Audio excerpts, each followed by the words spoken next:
ตัวแทนจากกรรมการสร้างตั้งอนุสรณ์สถานพระเจ้ามหาชีวิตศรีสว่างวัฒนาทานบุญดาลิก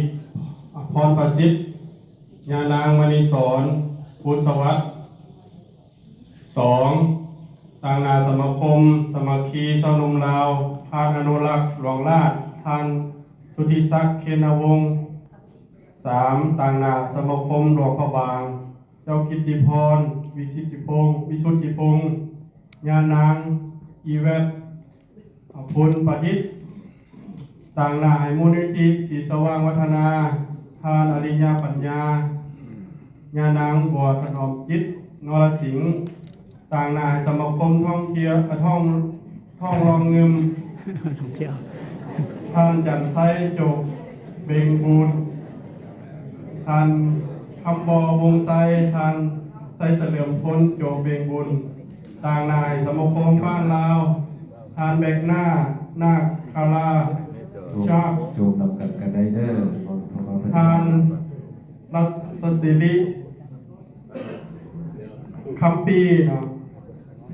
ต่างนายครอบครัวเคนวงศ์ยาเมภูเพชรเคนวงศ์ต่างนายครอบครัวคำสิงยาเมพาใจกันก่อนพระครูเป็นศิลาคะกล่าวคำถวายกันเนาะแล้วก็จือพระกันจือนะโมตัสสะนะโมตัสสะภะคะวะโตอะระหะโตสัมมาสัมพุทธัสสะนะโมตัสสะภะคะวะโตอะระหะโตสัมมาสัมพุทธัสสะนะโมตัสสะภะคะวะโตอะระหะโตสัมมาสัมพุทธัสสะอิมานิมะยังพันเตปังสุปุระจิวรานิสัพปริวรานิเจวะอิทธะอเนตวาภิกขุสังฆัสสะโอโนสยามาสาธุโนพันเตภิกขุสังโฆอิมานิปังสุปุระจิวรานิสัพปริวรานิเจวะปฏิกันหาโตอัมหากันเจวะอุปชายะอาจริยานังกาลกตานังทีครตังหิตายะสุขายะข้าแต่พระสงฆ์ผู้เจริญ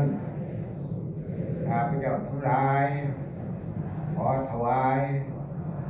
บังสุกุลจีวรและบริวารทั้งหลายเหล่านี้แด่พระสงฆ์ขอพระสงฆ์จงรับซึ่งบังสุกุลจีวรและบริวารทั้งหลายเหล่านี้เพื่อประโยชน์และความสุข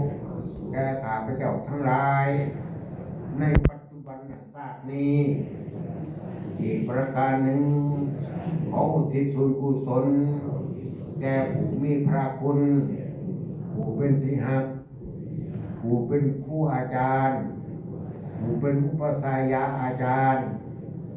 อันมีพระนามว่าสมเด็จพระอุบาลีเมธีจารย์พระมหาจันทีสุพันธวงศ์จันทวังโสผู้ไปแล้วสู่ปรโลกข้างหน้าเมื่อวันที่6เดือนพฤษภาคม2026เวลา 18:33 นาทีหากว่าปาฏิสนธิจิตปาฏิสนธิวิญญาณของสมเด็จพระบาลีเมธีจารย์พระมหาจันทีสุพันธวงศ์จันทวังโสได้ผู้ได้เห็นได้ทราบแล้วโด โดยญาณนาวิธีทางใดทางหนึ่งจงได้อนุโมทนาสาธุการรับส่วนเครื่องอุปโภคบริโภคบริขารแปดประการ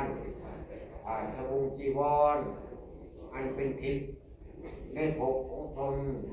ที่อยู่ที่แล้วนั้นเถิดเถิดว่าความดื่มไทยเลิกมาต่อไปพิจารณาขาของคุณจีวรเด้อ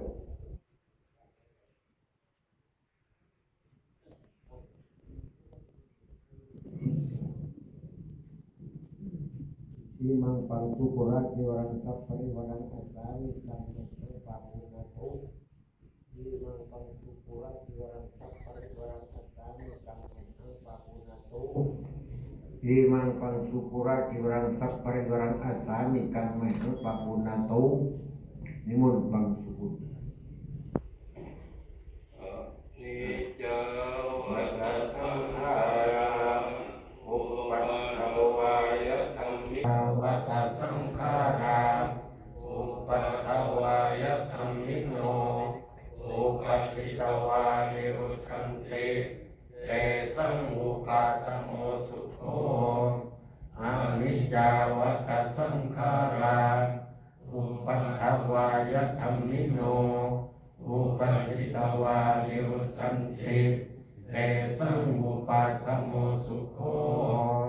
สัพเพสัตตามรันติจามะริงสุจามริสเรตัพเทวะอังมริสามิ